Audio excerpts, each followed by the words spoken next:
మిత్రులారా, ప్రతి ఉదయం లక్షల మంది ఒకే లక్ష్యంతో తమ రోజును ఆరంభిస్తారు. తమకు మంచి ఇన్కమ్ సోర్స్ కావాలని, కుటుంబానికి ఆర్థిక భద్రత కలగాలని. ఇది సాధించడానికి కొందరు ఉద్యోగాన్ని ఎంచుకుంటారు, మరికొందరు బిజినెస్ని చేయాలనుకుంటారు. ఈ ఇద్దరి మధ్య తేడా ఏంటో ఇప్పుడు మనం గమనిద్దాం. ఉద్యోగం చేయడం వల్ల లిమిటెడ్ శాలరీ అండ్ సెక్యూరిటీ ఉంటుంది, కానీ బిజినెస్ చేయడం వల్ల అన్లిమిటెడ్ సోర్స్ ఆఫ్ ఇన్కమ్ మరియు టైం ఫ్రీడమ్ కూడా ఉంటుంది. ఉద్యోగంలో కేవలం పనికి వెలకట్టి జీతం మాత్రమే ఇస్తారు. బిజినెస్ లో మీ ఆలోచనలకు విలువ ఉంటుంది, మీ స్కిల్స్ కి వాల్యూ ఉంటుంది, మీ ఎక్స్పెక్టేషన్స్ కి తగ్గ రిటర్న్స్ కూడా ఉంటాయి. చాలా మంది బిజినెస్ అంటే పెద్ద పెట్టుబడి కావాలి అనుకుంటారు, కానీ ప్రతి పెద్ద కంపెనీ వెనకాల ఒక చిన్న ఆలోచనతోనే మొదలవుతుంది.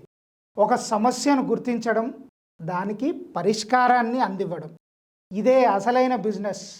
మొదట్లో నష్టాలు రావచ్చు, కొందరు ఎగతాళి కూడా చేయవచ్చు, నీ నిర్ణయాన్ని కూడా ప్రశ్నించవచ్చు, కానీ ప్రతి విజయవంతమైన వ్యాపారవేత్త ఈ దశను ఎదుర్కొన్నవారే. వారి విజయం ఒక్క రోజులో రాలేదు, కానీ ప్రతిరోజు కృషి చేసి విజయాన్ని వారి సొంతం చేసుకున్నారు.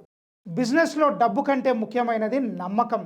కస్టమర్ నిన్ను నమ్మితే నీ బ్రాండ్ ఎదుగుతుంది, నువ్వు ఇచ్చే విలువ పెరిగితే నీ ఆదాయం కూడా పెరుగుతుంది.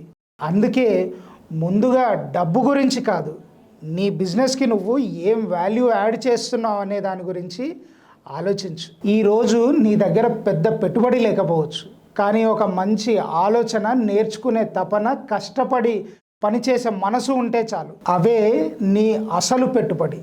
గుర్తుంచుకోండి, అవకాశాల కోసం ఎదురు చూడకండి, అవకాశాలను సృష్టించండి. విజయవంతమైన వారు మార్కెట్ని అనుసరించరు, కొత్త రకమైన మార్కెట్ను సృష్టిస్తారు. ఈరోజు బిజినెస్ వైపు ఒక్క అడుగు వేయండి, రేపు మీరే ఒక జాబ్ క్రియేటర్ అవుతారు.